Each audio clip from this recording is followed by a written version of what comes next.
எந்த ஒரு காரியத்தை செய்வதாக இருந்தாலும் அதை அலசி ஆராய்ந்து அப்புறம் யோசித்து முடிவெடுத்து அவங்ககிட்ட ஒப்படைச்சிடணும். ஒப்படைச்சதுக்கு அப்புறமேட்டு அதை பற்றி நாம் சிந்தித்து பார்க்க வேண்டாம், அது கண்டிப்பாக வெற்றியாகத்தான் அமையும் என்கின்ற அந்த விளக்க உரையோடு ஐடிஎஃப் நடத்துகின்ற இந்த நிகழ்வில் கலந்து கொண்டிருக்கின்ற நம்முடைய மாண்புகு துணை முதலமைச்சர் அவர்களை நம் அனைவரின் சார்பாக நான் வருக வருக வருக என்று வரவேற்பதிலே மகிழ்ச்சி அடைகின்றேன். மேடையில் அமர்ந்திருக்கின்ற நம்முடைய மாண்புகு அமைச்சர் அண்ணன் சிவசங்கரன் அவர்கள், ஐடிஎஃப்ஐ சார்ந்திருக்கின்ற அனைத்து ஆஃபீஸ் பேரர்ஸ், வருகை தந்திருக்கின்ற அனைத்து இன்ஜினியர்ஸ் முதல் என்னுடைய வணக்கங்களை நான் தெரிவித்துக் கொள்கிறேன். குறிப்பாக இந்த நாள் என்பது உள்ளபடியே ஒரு மகிழ்ச்சியான ஒரு நாளாக பார்க்க. ஏன்னா வெறும் நாங்கள் இன்ஜினியர்ஸ் அப்படின்னு சொல்கிறதை காட்டும் நாங்கள் தமிழ் இன்ஜினியர்ஸ் என்று சொல்லக்கூடிய ஒரு பெருமையோடு நாம் எல்லாரும் இங்கே அமர்ந்திருக்கிறோம் என்று தான் அதை நான் பார்க்கணும். ஏன்னா இன்ஜினியர்ஸை பற்றி தெரியும், ஒரு நாட்டை உருவாக்குறது கட்டமைப்புறது மட்டுமல்ல, ஒரு பண்பாட்டை நிலைநிறுத்துவது, நாகரிகத்தை நிலைநிறுத்துவது எதுன்னு பார்த்தீங்கன்னா இன்ஜினியர்ஸ் உங்கள் கையில் தான் இருக்குது. கட்டடம் ஒவ்வொன்றும் பார்த்தீங்கன்னா ஒரு தொலைநோக்கு பார்வையோட தான் இன்றைக்கும் பயன்படக்கூடிய அளவிற்கு அதை சிந்திக்கக்கூடியவர்கள் நம்முடைய இன்ஜினியர்ஸ் அப்படிங்கிறது நமக்கான ஒரு மிகப்பெரிய ஒரு பெருமையாக அதை நான் பார்க்குறேன். நான் குறிப்பாக எனக்கு ஒரு திருச்சி மாவட்டத்தை சார்ந்த முறையில் எனக்கு ஒரு இன்ஜினியர்ஸ் அப்படின்னாலே எங்கள் ஊரில் இருக்கின்ற கல்லணையும் இன்ஜினியர் ஆர்த்தர் காட்டன் தான் ஞாபகத்துக்கு வரும் எங்களுக்கு.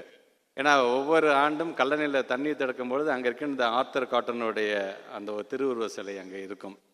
ஸோ இது எனக்கான பெருமைன்னு சொல்கிறதுக்கு காரணம், அந்த இன்ஜினியர்ஸ் 1800s அவர் ஒரு சீஃப் இன்ஜினியராக ஒரு பிடபிள்யூடி டிபார்ட்மெண்ட்டில் சீஃப் இன்ஜினியராக இருக்கும்போது அன்னைக்கு இருக்கின்ற வெள்ளைக்கார அரசாங்கம் என்ன பண்ணுச்சுன்னா, அந்த கல்லணை இடிச்சு நம்ம புதுசாக கட்டலாம் அப்படிங்கும் பொழுது, இல்லை அதை இடிக்கிறது பல்லாயிரம் ஆண்டுகள் கடந்தும் அங்கேயே நிற்கிது அப்படின்னா அது ஏதோ ஒரு காரணம் இருக்குன்னு சொல்லி அந்த கரிகாலன் கட்டி அடித்தளத்து மேலேயே அதுக்கான ஆணையை கட்டியவர் தான் ஆர்த்தர் காட்டன் என்கிறது. ஸோ நினச்சி பாருங்களேன், ஒரு இன்ஜினியர் நினச்சிருந்தா சரிங்க இடிங்கன்னு இடிச்சிருப்பேன். ஆனால் அறிவியல் சார்ந்து அவர் சிந்தித்ததன் காரணமாக தான் நம்முடைய நாகரிகம் நம்முடைய பண்பாடும் இன்றைக்கும் நிலைத்திருக்கின்றது கல்லணை அணையாக என்பதை நாம் பெருமையோடு எடுத்து சொல்லலாம். அப்படி அறிவியல் சார்ந்திருக்கின்ற இந்த அரங்கம், அதுவும் நம்முடைய மாண்பு துணை முதலமைச்சருடைய திருக்கரங்களால் பணியாணையை பெறவிருக்கின்ற இந்த இளைய சமுதாயம், தொடர்ந்து இன்றைக்கு இந்த இளைய சமுதாயத்திற்காக உழைத்து கொண்டிருக்கின்ற 2 பேர், மாண்புகு தமிழ்நாட்டுடைய முதலமைச்சர், மற்றொருவர் நம்முடைய மாண்புகு துணை முதலமைச்சர். இப்போ கூட நம்முடைய மாண்புகு தமிழ்நாட்டுடைய முதலமைச்சர் அவர்கள் ஒசூரில் நடந்த ஒரு 2 நாளுக்கு முன்னாடி நடந்த ஒரு டிஎன் கான்க்ளேவில் பார்த்துருப்பீங்க. ஆல்மோஸ்ட் பேப்பர்லையும் படிச்சிருப்போம். நம்ம 24,000 கோடிக்கு மேலே ஒரு முதலீடுகளை, உள்நாட்டு முதலீடு என்பது வெளிநாட்டு முதலீடையே பீட் பண்ணிடுச்சு. நான் வெளிநாட்டுக்கு போயிட்டு வந்தபோது கூட 15,516 கோடி தான் நான் முதலீடு கொண்டு வந்தேன். ஆனால் உள்நாட்டில் இந்த ஒசூர் பகுதி மட்டும் வளர்ச்சி 24,000 கோடி முதலீடு நான் கொண்டு வந்திருக்கேன் சொல்லக்கூடிய ஒரு முதலமைச்சர்.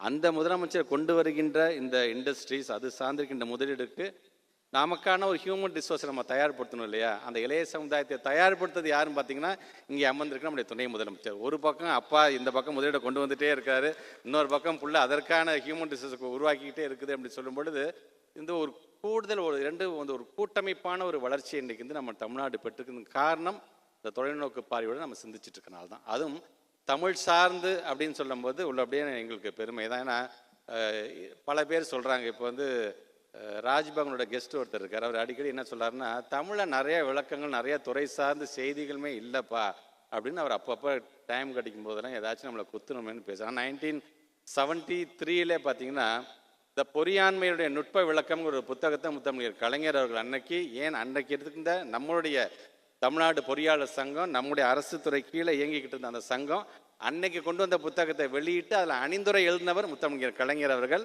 அவரே சொல்கிறாரு, தமிழ் வளத்தில் அப்படி என்னதான்ப்பா இருக்குது அப்படின்னு கேட்குறவங்களுக்கெல்லாம் இந்த புத்தகமே ஒரு விளக்கமாக இருக்கும் என்று சொன்னவர் நம்முடைய முத்தமிழர் கலைஞர் அவர்கள்.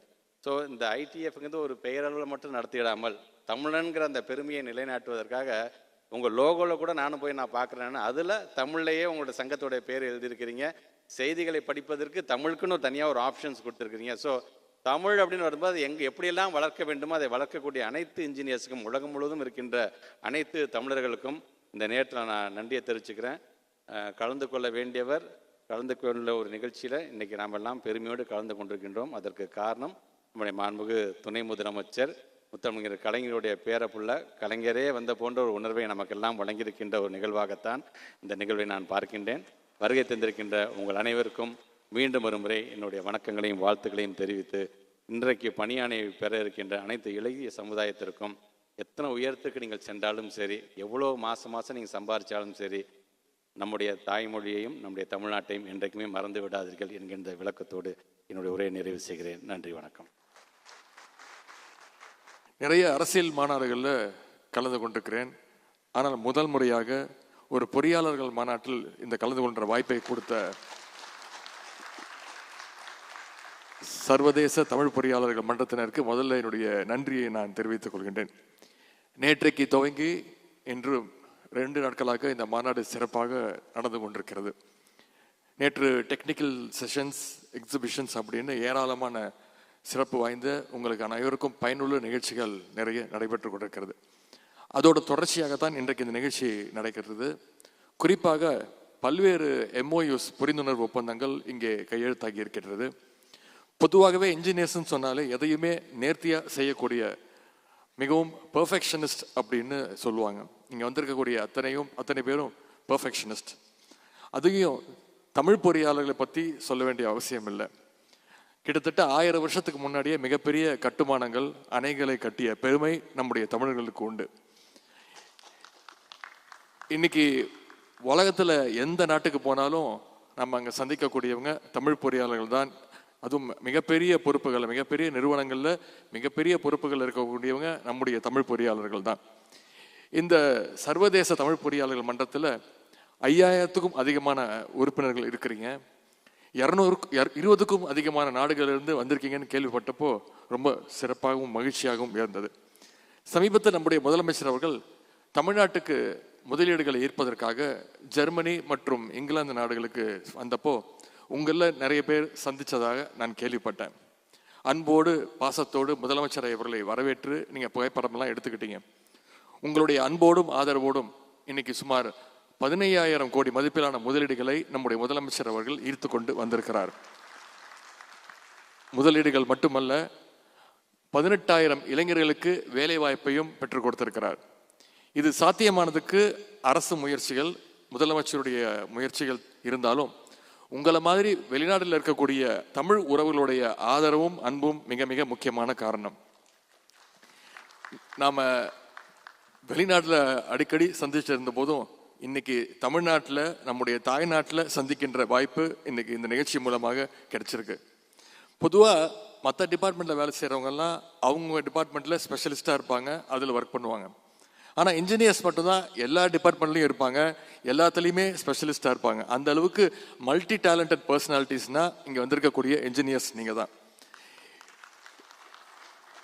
இன்னைக்கு உலகம் முழுக்க லட்சக்கணக்கான தமிழ் பொறியாளர்கள் இருக்கீங்க. அதற்கான விதை முதல்ல போட்டது முத்தமிழறிஞர் டாக்டர் கலைஞர் அவர்கள்.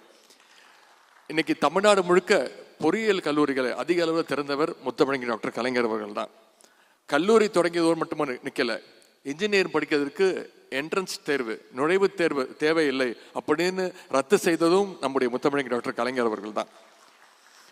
நுழைவுத் தேர்வு ரத்து மட்டுமல்ல, ஏழை எளிய மாணவர்கள் இன்ஜினியரிங் படிக்கணும்னு ஃபர்ஸ்ட் ஜென்ரேஷன் முதல் தலைமுறையாக படிக்க வரவங்களுக்கு அவங்களுடைய கட்டணத்தை அரசே ஏற்கணும் அப்படிங்கிற நிலைமையை ஏற்படுத்தியவரும் முத்தமிழறிஞர் டாக்டர் கலைஞர் அவர்கள் தான். இன்னைக்கு அவரால் தான் ஒவ்வொரு வருஷமும் இந்தியாவிலே அதிகமான இன்ஜினியரிங் கிராஜுவேட்ஸ் வெளியில் வர மாநிலமாக இன்னைக்கு தமிழ்நாடு உருவெடுத்திருக்கு. பொறியியல் கல்லூரிகளை மட்டுமல்ல, கலைஞர் அவர்கள் உருவாக்கிய Tidel Park, IT corridors, automobile hub மூலமாக இன்னைக்கு தமிழ்நாடு பட்டதாரிகளுக்கு வேலை வாய்ப்பும் கிடைச்சிட்டு இருக்கு. உங்களில் பல பேர் மதுரையிலிருந்தும் சென்னையிலிருந்தும் பணியை தொடங்கி ஆன்சைட் மூலமாக வெளிநாடுகளுக்கு போயிருக்கீங்க. உங்களுடைய சக்ஸஸ் ஸ்டோரிஸ் பலவற்றை திராவிடத்தால் வாழ்ந்தோம் அப்படின்ற பதிவுகளில், வீடியோஸை நானும் பல முறை பார்த்துருக்கிறேன். உங்கள் ஒவ்வொருத்தருடைய வெற்றி மற்றவங்களுக்கெல்லாம் ஒரு மிகப்பெரிய இன்ஸ்பிரேஷனாக அமைஞ்சிருக்கு.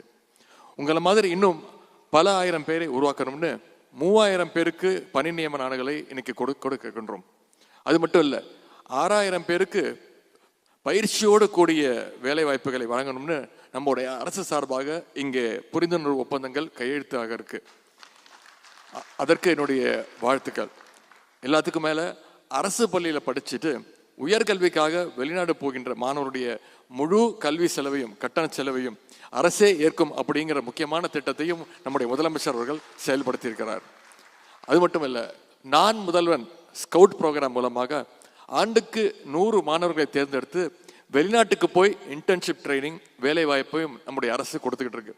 ஆகவே இந்த மாதிரியான மாணவர்களை சாதிக்க நீங்க அத்தனை பேரும் வழிகாட்ட வேண்டும். வெளிநாடு வாழ் தமிழர்கள் உங்களுடைய நலனுக்காக நம்முடைய முதலமைச்சர் அவர்கள் ஆட்சிக்கு வந்ததுமே அயலக தமிழர் நலனுக்காக ஒரு தனி அமைச்சகமே உருவாக்கினார். முக்கியமா 2 அல்லது 3 தலைமுறையாக வெளிநாடுகளில் இருக்கக்கூடிய அயலக தமிழ் வம்சாவளியினர் தமிழ்நாட்டுடைய கலாச்சாரத்தையும் பண்பாட்டையும் தெரிஞ்சுக்கணும்னு வேர்களை தேடி அப்படின்ற திட்டத்தையும் நம்முடைய முதலமைச்சர் அவர்கள் அறிமுகப்படுத்தினார்.